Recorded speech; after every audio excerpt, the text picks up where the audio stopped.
Agriculture के events पे बहुत सारे हुए हैं। हाँ हाँ, नहीं वो हाँ। लेकिन अनंत अमन संस्था का कुछ प्रोजेक्ट सुनने में आ रहा है सैनिटरी पैड्स वगैरह का, तो वो क्या है एक्चुअली, बताएं उसके बारे में। हाँ, सच बात है कि अपन लोगों ने ना साड़ी कल्चर के तो बहुत प्रोग्राम किए हैं, छोटे बड़े सभी। लेकिन अभी अनंत अमन संस्था है वो एक मुहिम लेके आई है, तो उसके बारे में अपन को थोड़ा सा जानना सच में बहुत ज़रूरी है। और हम चाहते हैं कि अपन सभी उस मुहिम में शामिल रहें, और वैसे भी साड़ी कल्चर ग्रुप तो शामिल है ही उसके साथ में। तो मैं थोड़ा सा कुछ आप लोगों से थोड़ा सा पूछना चाहूँगी कि मासिक धर्म पीरियड क्या है। रीमा जी, आप बताएंगे। मासिक धर्म पीरियड एक प्राकृतिक है, वो एक समय से आता है और एक समय से जाता है, और सभी महिलाओं में होता है। तो उस टाइम ये एक मतलब कुदरती देन है। इसमें हम महिलाओं को बहुत सारी चीज़ें होती हैं, हार्मोन्स चेंज होते हैं और अलग अलग चीज़ें दिखाई देता है। श्वेता, क्या पीरियड के दौरान लड़की या महिला अशुद्ध होती है? नहीं, ये बहुत बड़ी मिथ है। कहा जाता है कि अशुद्ध होती है, पर बिल्कुल ऐसा नहीं है। बल्कि अपने को हर चीज़ में एक्टिवली पार्टिसिपेट करना चाहिए उस टाइम पे। और ये जो मिथ है इसको तोड़ना बहुत ज़रूरी है, क्योंकि समाज में इस तरह से फैला हुआ है कि अशुद्ध होती हैं, उन्हें ये चीज़ नहीं करनी चाहिए, उन्हें अचार नहीं छूना चाहिए, खाने पीने की वस्तुओं को हाथ नहीं लगाना चाहिए। बट आजकल आप देखें भी न्यूक्लियर फैमिली है, ज़्यादातर काम लेडीज़ को अपने से ही करना पड़ता है सिंगल हैंडेडली। यदि अपन इस तरह की चीज़ों को फॉलो करेंगे तो अपने लिए प्रैक्टिकली सब चीज़ें पॉसिबल हो ही नहीं पाएंगी, है ना। तो ये सच बात है ना, क्योंकि पहले ये सारी चीज़ें बहुत होती रहती थी, संयुक्त बड़ी पाबंदियाँ थी। जी, बहुत सारी पाबंदियाँ। अब वो पाबंदियाँ अब आज के हिसाब से चलना चाहिए। मेरे हिसाब से ये बिल्कुल टूटनी चाहिए, और हाइजीन का विशेष तौर पर ध्यान रखना चाहिए। जी बिल्कुल, है ना। सैनिटरी पीरियड के दौरान सैनिटरी पैड का उपयोग क्यों ज़रूरी है, आप बताइए। सैनिटरी पैड से हम सेफ रहते हैं, सुरक्षित रहते हैं बीमारियों से। और इस समय में सेफ और सुरक्षित रहना बहुत ज़रूरी होता है, क्योंकि यदि हम गंदी चीज़ों का इस्तेमाल इसमें किया जाएगा तो हमें नाना प्रकार की बीमारियाँ होंगी, इन्फेक्शंस होंगे, और वो हमारे लिए बिल्कुल भी अच्छे नहीं होंगे। इसलिए हमें सैनिटरी पैड का ही इस्तेमाल करना चाहिए हमेशा। अच्छा, मैं आपसे पूछूंगी कि सैनिटरी नैपकिन जो है वो कितने समय के बाद बदलना चाहिए? हमें सैनिटरी नैपकिन वैसे तो 4 से 6 घंटों में बदल लेना चाहिए, बट अगर रक्तस्राव ज़्यादा हो रहा है तो आप जल्दी भी बदल सकते हैं। समय से पहले 3 घंटों में, या जब भी आपको ऐसा लग रहा है कि ये है, क्योंकि ज़्यादा गीला होना शरीर में इन्फेक्शन पैदा करता है, एलर्जी पैदा करता है, इसीलिए 4 से 6 घंटों में। मैं आपसे फिर से पूछूंगी जी, क्या पुराने कपड़े का उपयोग करना सुरक्षित है? जहाँ कहीं अवेलेबल नहीं है सैनिटरी पैड तो आप यूज़ कर सकते हैं, बट ये निश्चित करें कि जो कपड़ा है वो बिल्कुल सूखा, धुला हुआ, साफ और सैनिटाइज्ड हो, उसके तब यूज़ कर सकते हैं। बट अगर नहीं है तो मैं तो यही कहूँगी सैनिटरी पैड ही यूज़ कीजिए। जैसे कि संस्था अभी हमारी संस्था अनंत अमन जो हमारी है वो अभी सैनिटरी पैड को लेकर ही ये अभियान चला रही है, जो कि इसका मूल यही कारण है कि जिन जगहों पे, जिन ऐसी जगहों पे कपड़ा यूज़ किया जाता है, लड़कियां पैड के बारे में जानती तक नहीं है, उसी चीज़ को बढ़ावा देने के लिए हम ये अभियान चला रहे हैं। संस्था अमन और अनंत संस्था के द्वारा हम ये अभियान चला रहे हैं कि वो लोग पैड के बारे में जानें, और जैसे कि गरीब तबके की बस्तियां वगैरह वहाँ पे कपड़ा यूज़ करती है लड़कियां, और इस संक्रमण से बचाने के लिए, महिलाओं में जागरूकता लाने के लिए ये पैड यूज़ करना बहुत ज़रूरी है। कपड़ा ना यूज़ करें, कपड़ा यूज़ ना करें। हाँ। जब अब इतनी सुविधाएं हो गई हैं तो कपड़े की ज़रूरत क्या है? हाँ, ज़रूरत क्या है। अच्छा नीता जी, आप बताइए, क्या पीरियड के दौरान नहाना चाहिए? जी बिल्कुल नहाना चाहिए, और हमें अपने सफाई का बहुत ज़्यादा ध्यान रखना चाहिए, क्योंकि हम यदि नहाएंगे नहीं या सफाई नहीं करेंगे तो हमें तो इन्फेक्शन होना ही है ना फिर। हाँ। इसलिए हमें उस समय पे तो बहुत ज़्यादा अपनी सफाई का ध्यान रखना चाहिए और नहाना चाहिए। सच बात है, क्योंकि अपने को अपनी साफ सफाई हाँ। रखना बहुत ज़रूरी है। अच्छा रीमा जी, आप ये बताइए कि पीरियड के समय दर्द होना सामान्य है? जी बिल्कुल, हल्का दर्द सामान्य है, और अगर किसी को ज़्यादा दर्द है तो उसके लिए चिकित्सक से परामर्श लेना चाहिए। पर हल्का दर्द तो सामान्य है, सभी को होता है हल्का दर्द उस दौरान। जी वैसे सच बात है, कोशिश है कि ज़्यादा तकलीफ है तो डॉक्टर के पास तो जरूर जाना चाहिए, बिल्कुल जी। अच्छा आप बताना श्वेता कि क्या पीरियड के दौरान खेल कूद करना या व्यायाम करना मतलब ज़रूरी है या कर सकते हैं कि नहीं कर सकते हैं?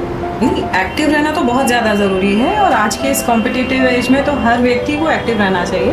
तो अगर है पीरियड्स तो ये इसको बिल्कुल एक नॉर्मल प्रक्रिया मान के अपने को सहजता से लेना चाहिए। बहुत हैवी एक्सरसाइज ना करें, सरल सहज योग करें और एक्टिव रहें, बिल्कुल रहना चाहिए। अभी ओलंपिक या कुछ ऐसे गेम चल रहा है तो उसमें एथलीट हैं, उनको पीरियड आ गया है, पूरा ब्लड निकलते जा रहा है, पर वो दौड़ते गई। सभी ने इस चीज़ की सराहना करी क्योंकि उसने रुकी नहीं, क्योंकि सामने लक्ष्य दिख रहा था और पीरियड पैरों में पूरा ब्लड बहता जा रहा था, पर वो दौड़ना नहीं छोड़ी। तो इसलिए पीरियड एक अलग प्रक्रिया है और खेल कूद गेम ये सब अलग है, करते रहना चाहिए जी। और आप जितने एक्टिव रहोगे आपको परेशानियाँ उतनी कम होंगी मेरे हिसाब से। क्या पीरियड के बारे में खुलकर बात करनी चाहिए? हाँ बिल्कुल करनी ही चाहिए।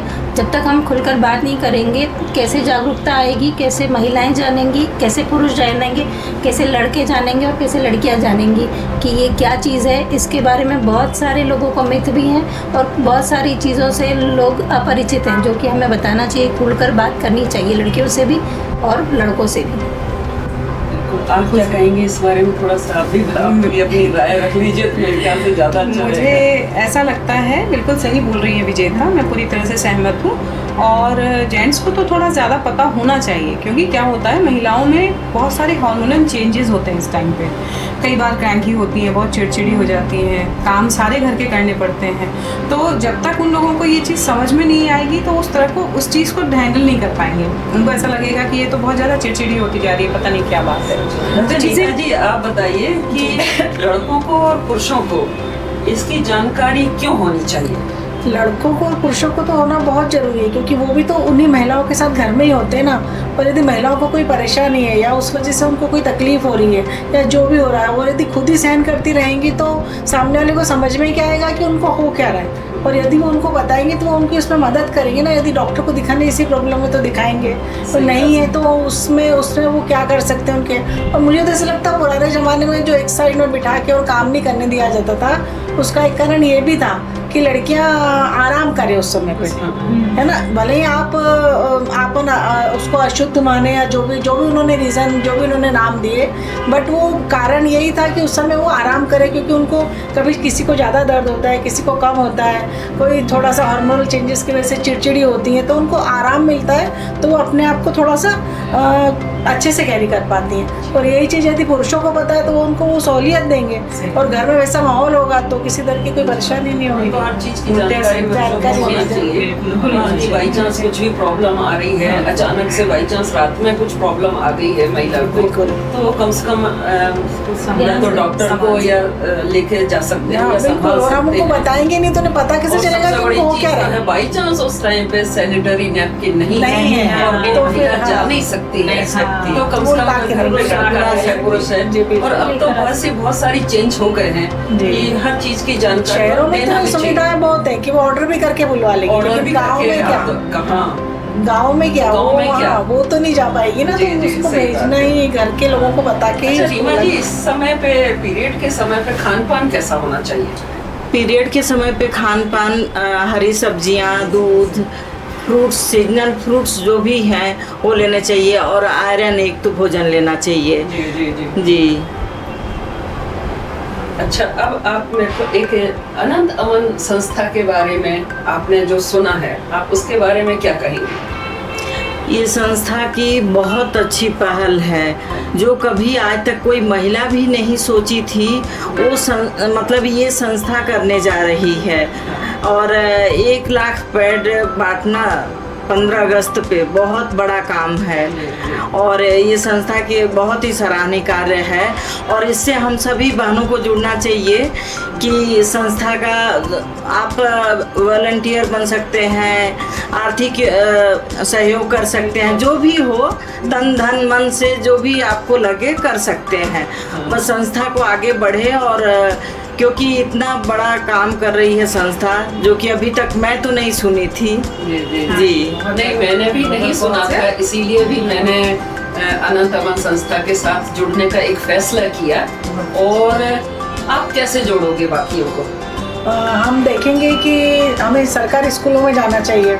वहाँ के कितनी लड़कियाँ हैं 8th क्लास से लेकर 12th तक की, और उनका सबको मतलब हम उनकी मदद कर सकते हैं कि यहाँ पे इतनी क्वांटिटी में हम ये पेड पहुँचा सकते हैं या इतने लोगों की ज़रूरत है। और हम ये सरकारी स्कूलों में ही कर सकते हैं क्योंकि हमारे प्राइवेट स्कूलों में तो इन सब चीज़ों की मुझे नहीं लगता ज़रूरत है, पर सरकारी स्कूलों में ज़रूर इन सब चीज़ों की ज़रूरत है और हमको वहाँ जाना चाहिए। वहाँ के सारे आंकड़े ले जाके हम इस संस्था को दे सकते हैं कि आप उस स्कूल में जाके ही कर सकते हैं, आप वहाँ कर सकते हैं। तो इन लोगों के लिए हमारी मदद हो कि हम आर्थिक मदद भी कर सकते हैं और इनके साथ जुड़ के हम ये सब संस्था की जो भी है सब हम काम कर सकते हैं, इस चीज़ को फैला सकते हैं। एक साड़ी कल्चर ग्रुप की तरफ से एक छोटी सी अपील कर दो आप। हाँ, मैं चाहती हूँ ज़्यादा से ज़्यादा वॉलेंटियर इस अनंत अमन संस्था के साथ जुड़ें क्योंकि ये बहुत नोबल कॉज है और मैंने तो आज तक नहीं सुना था कि इस तरह से मतलब 1 लाख पैड्स का डिस्ट्रीब्यूशन और जो नीडी व्यक्ति हैं उन तक ये चीज़ें पहुँचें। तो मैं चाहती हूँ सब जागरूक हों, ज़्यादा से ज़्यादा लोग इस मुहिम के लिए आगे आएँ। एज अ वॉलेंटियर आप कर सकते हैं। और वैसे जैसे रीमा दी ने बोला या सुनीला दी ने बोला कि तन मन धन से बिल्कुल समर्पित हों और करें क्योंकि 15 अगस्त अब ज़्यादा दूर नहीं है। ज़्यादा से ज़्यादातर लोगों तक ये मैसेज पहुँचना चाहिए मेरे हिसाब से। अनंत अमन संस्था के बारे में क्या बोलना चाहूँगी? मैं यही कहना चाहूँगी कि संस्था अमन अनंत संस्था जो कार्य कर रही है बहुत ही सराहनीय कार्य है और इस कार्य में हम सभी को बढ़ चढ़कर हिस्सा लेना चाहिए, जुड़ना चाहिए और सहायता करना चाहिए। चाहे आप वॉलेंटियर बन सकते हैं तो बन जाइए और हमारे साथ जुड़िए। और अगर आप आर्थिक रूप से मदद करना चाहते हैं वो भी कर सकते हैं। अगर आप पैड बांटने में पैडों की भी मदद करना चाहते हैं तो वो भी कर सकते हैं क्योंकि मैंने देखा है कि बहुत सारी संस्थाएँ पैड बनाने का काम करती हैं, वो हमारे साथ जुड़कर इस कार्य में सहयोग कर सकती हैं। Thank you. तो हमारे सभी साड़ी कल्चर के ग्रुप की तरफ से सभी के लिए एक निवेदन है कि हमारी इस मुहिम में साड़ी कल्चर के साथ भी जुड़ के अनंत अमन संस्था को सहयोग सहयोग कर सकते हैं और आगे बढ़ाएं इस कार्यक्रम। #walk period talk period।